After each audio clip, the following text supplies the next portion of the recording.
Good morning. I don't have anything put together as far as a nicely filmed and edited and thought out storyboarded video for anything this week.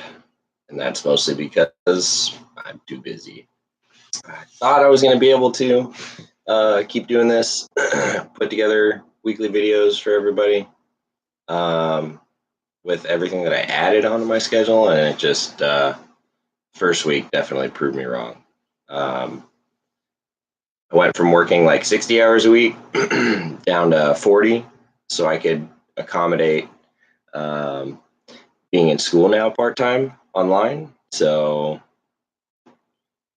sorry, YouTube got kicked. I don't know if my volume is good here, but I hope so. But I figured, even though I don't have anything put together, we could share a cup of coffee before football starts. Before I forget, this is a really sweet cup from Zoo Atlanta. I had this one for a while. An old coworker of mine from Santa Barbara Zoo got me this when she went there. So, cheers. But I figured before everybody gets plugged into football and everything, we'd still hang out. And we could still make this useful. The whole point of me starting this YouTube channel or putting any sort of effort into it was to put more carpet python content out there, because there just isn't a lot. There's a few people who are starting to put some stuff out, but there's not a ton. And so I figured I would kind of see where this took me as far as chatting with you guys. I'm sure most of y'all are watching football or whatever, but or well, soon will be, or sleeping in on Sunday, because people do that. For me, sleeping in is like 8, so that's what I did today. Volume's good on mobile. Thanks, Danny. Let's see. Okay. So figured we could at least talk about stuff that's helpful. And one of the things that just came to my mind after going through some of the animals this morning is talking about Bredl's pythons, or Morelia bredli. Most people don't realize that they're actually a full species separate from other carpet pythons. If you see a range map of Australia where Centralian pythons or Bredl's pythons are found, if Australia is this big conglomerate, there's this little chunk right in the middle. It's just completely geographically isolated from the rest of the Morelia that exists there. And so over time, they've taken a separate evolutionary trajectory to be their own species separate within the genus. Morning, Terry. And so they're really cool. They're known for getting big. They're the red carpet pythons. You can call them carpet pythons because common names are pretty flexible and unofficial, essentially. So they get the same lumping of love in there. But this morning, I was talking to actually the breeder who produced this animal. He was asking about some photos, and I come to check on her, and she actually just had a fresh shed, which I was expecting. And this is my female Bredl's python, and some of you guys have seen her in some of the posts, and the male too. They both photograph nicely. They sit still for me. So let's see if she wants to wake up. She just shed.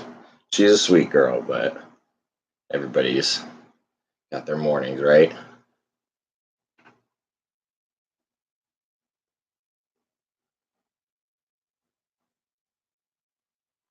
So you can see the insane amount of red. Bredli traditionally have a nice gradient from red to black down to the tail, and that'll come in with age. Hers is dark, but I wouldn't even call it very black yet. There's still a lot of red in there. So she's an exceptional animal, in my opinion. She will hopefully stay nice and red. She is getting a really cool color to her as she ages, but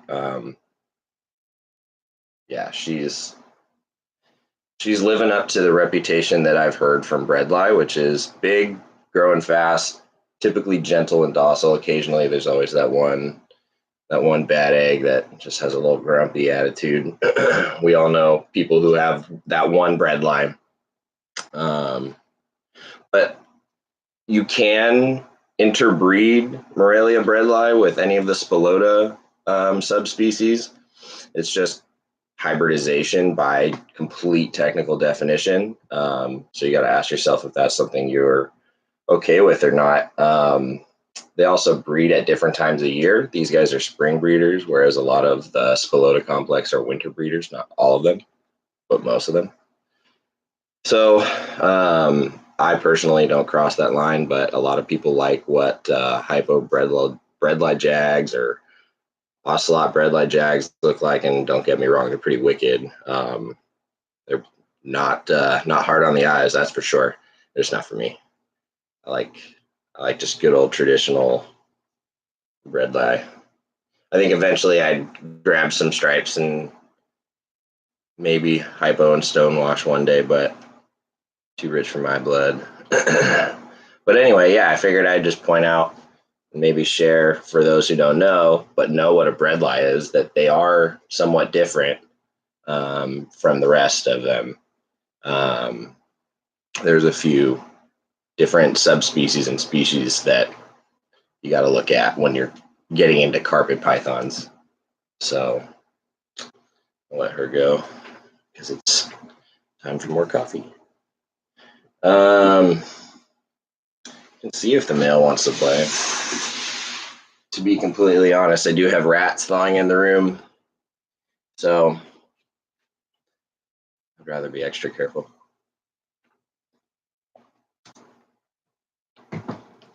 Who's watching football today?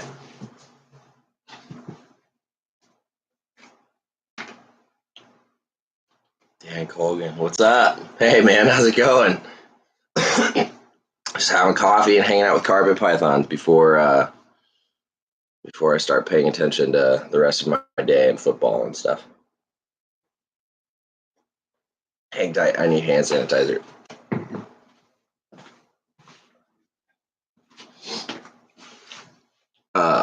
I guess I'll talk about hand sanitizer. I like to keep my hands pretty clean and disinfected in between each animal as much as possible.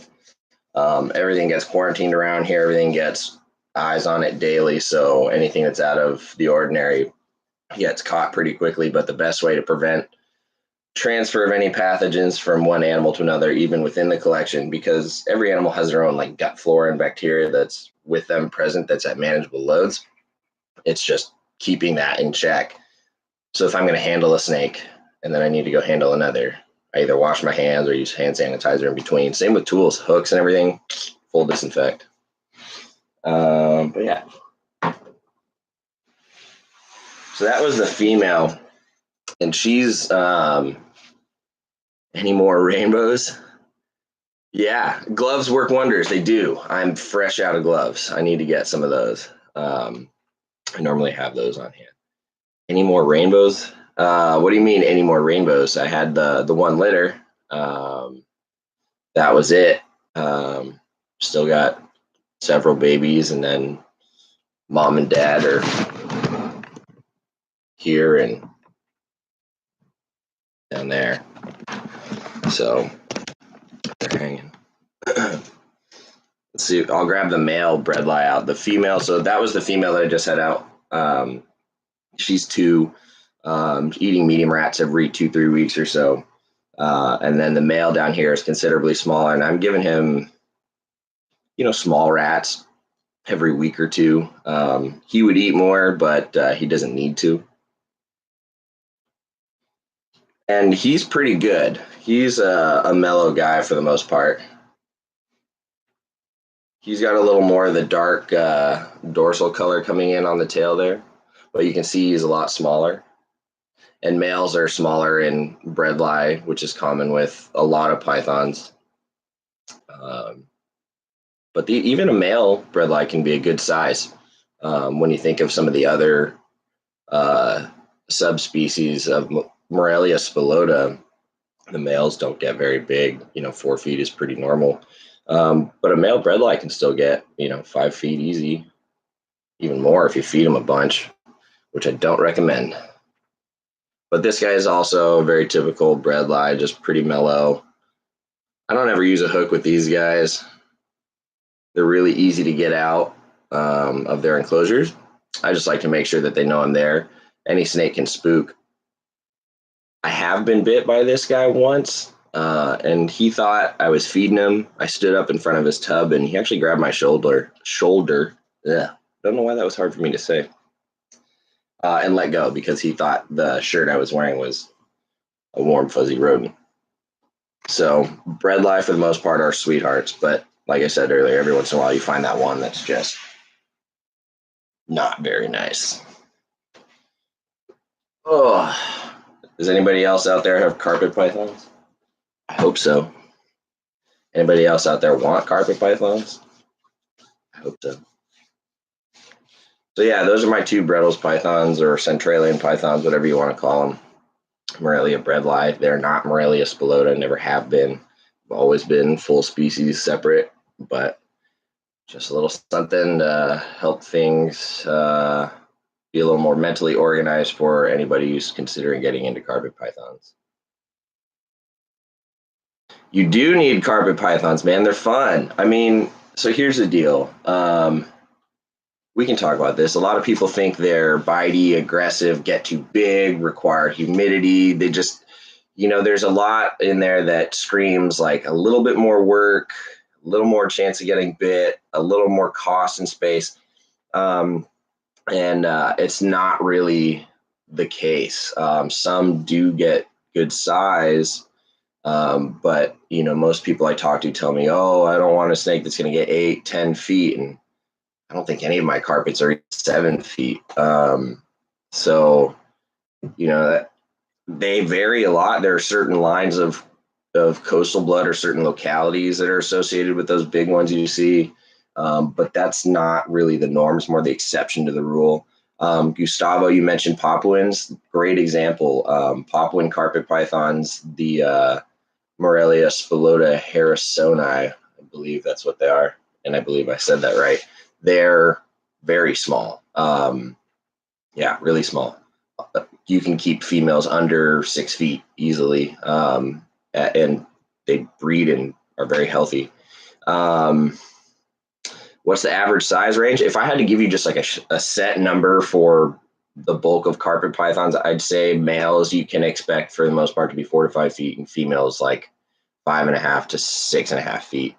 And that's just a really quick shotgun approach. If you look at each species and subspecies, then there's quite a bit of variation within that, but that's kind of a safe number you could keep in your head when thinking about it. And then there's different ways of keeping. So I raise babies in 6-quart tubs right here. This is actually the hatchling rack with this year's only clutch of babies in there. And they'll live in there for up to a year. And then this is the large end of the spectrum. These are 4-foot cages, and these are only, I think these are the APT8s. I would get them taller if I could order another set of them just to give some more access for hands and hides and lay boxes and stuff like that. But that's a lot of space. There's adults in there that stretch out comfortably. There's animals in there that look tiny and they're like 4 or 5 years old. So that's just an idea that you can keep in your head. Let's see. Wild bloodlines from, yeah. So that's the nice thing about Papuans is they're the only ones we can still import because they come from New Guinea.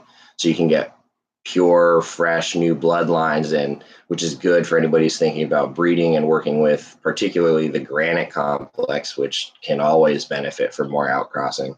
And those guys stay nice and small, and they're pretty mellow, very underrated, underappreciated, and there's a ton of really awesome like natural color variation in there. If you guys look up E.B. Morelia, if you look up Eric Burke and you look up his site, he's got like dozens of Papuan carpets of every variety. If you listen to NPR, Morelia Python Radio, you hear him talk about it. What's on the larger size? Bredl's pythons, you can get a female that'll be like Coke can around in like 8 feet, no problem. You can get a big coastal female too.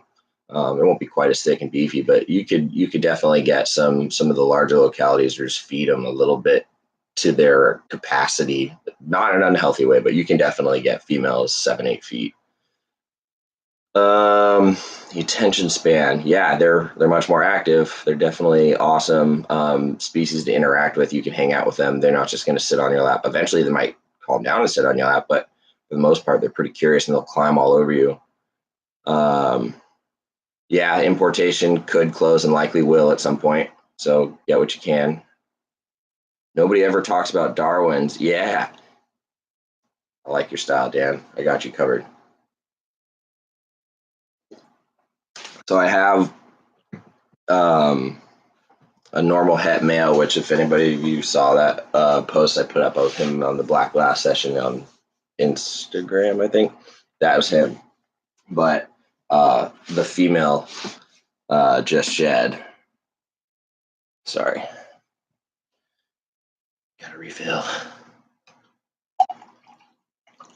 I'm a coffee snob. Not afraid to admit it. All right. So where was I? Darwins. Yeah, Darwins are cool. Smaller too. Another smaller species or subspecies. Males can be pretty small. Females don't need to get over 6 feet. Let's see.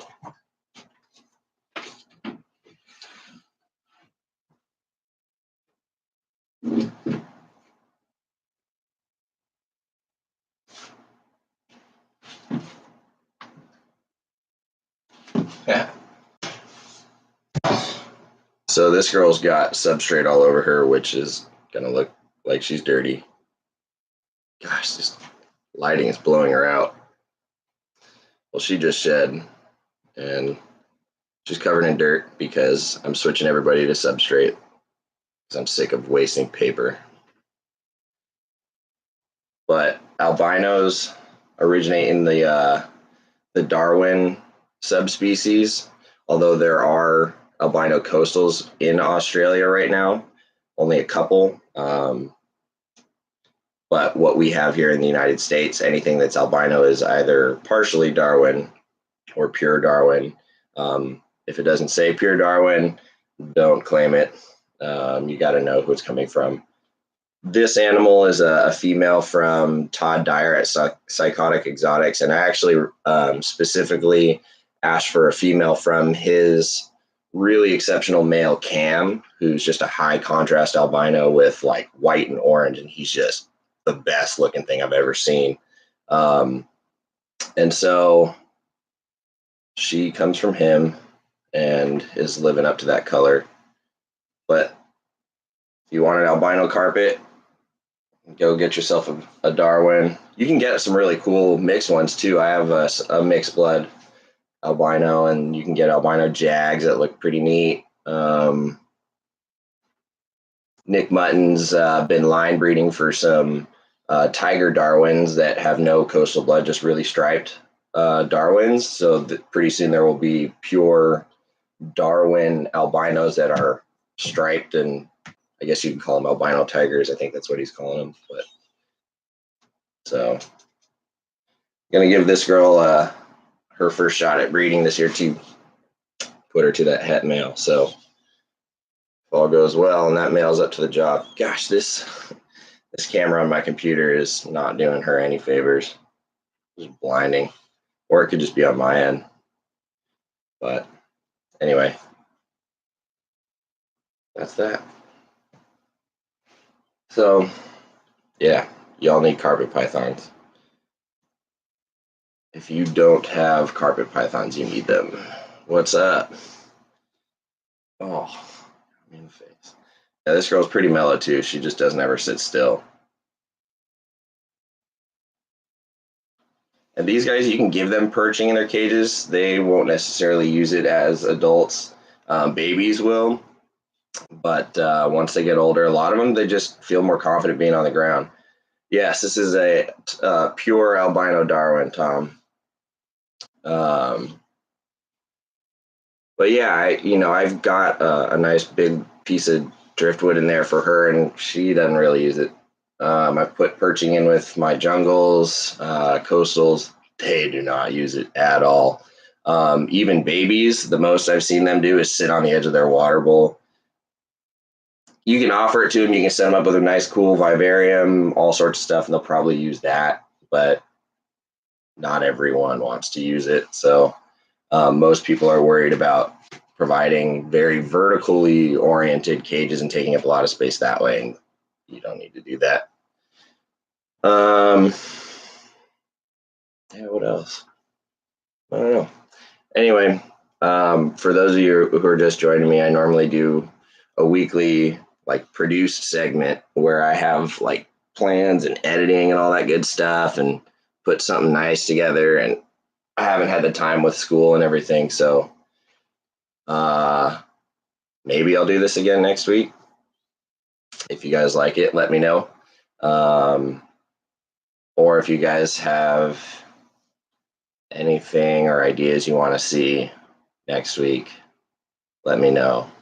I've got school for the next couple of weeks, so I will likely have challenges with putting together, well-produced videos for the rest of the month into October. So, but breeding season's coming, so we can talk about that at some point. I was thinking, it might be cool to kind of highlight each of the pairings that I've got going over here this year. I've got potentially 6 pairings of carpet pythons this season. So everything from jungles to albino Darwins to some exanthic zebra stuff. Gonna go for caramel tigers this year. So, maybe we'll do something like that.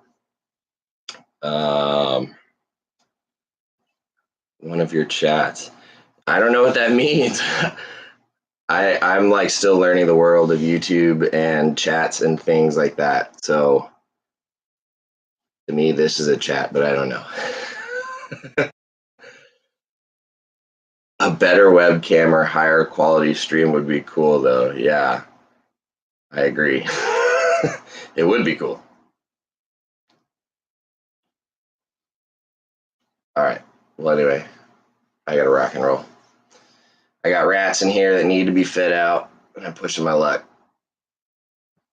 I will catch you guys next week. Probably. Hopefully. Maybe. Peace.